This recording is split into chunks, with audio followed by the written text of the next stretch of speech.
Бұл жерде мен көрермендерге нақтылай кетейін. Ұялы телефонның байланысының ақысын және де қатысушылардың осы жаққа келіп кетуінің ақысын және де тамағының ақысын шынымен де қалаулым ұжымының атынан төленеді.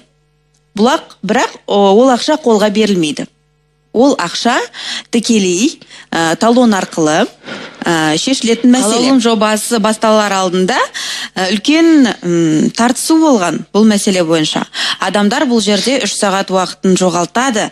Демек, ол төлену керек деген кезде формат бойынша егер жалақы төленсе, онда бұл жерге адамдар үйленуге емес, ақша табуға келеді. Сондықтан жалақы мәселесін түбегейлі алып тастауымыз керек деген ортақ шешім болатын. Сондықтан жалақы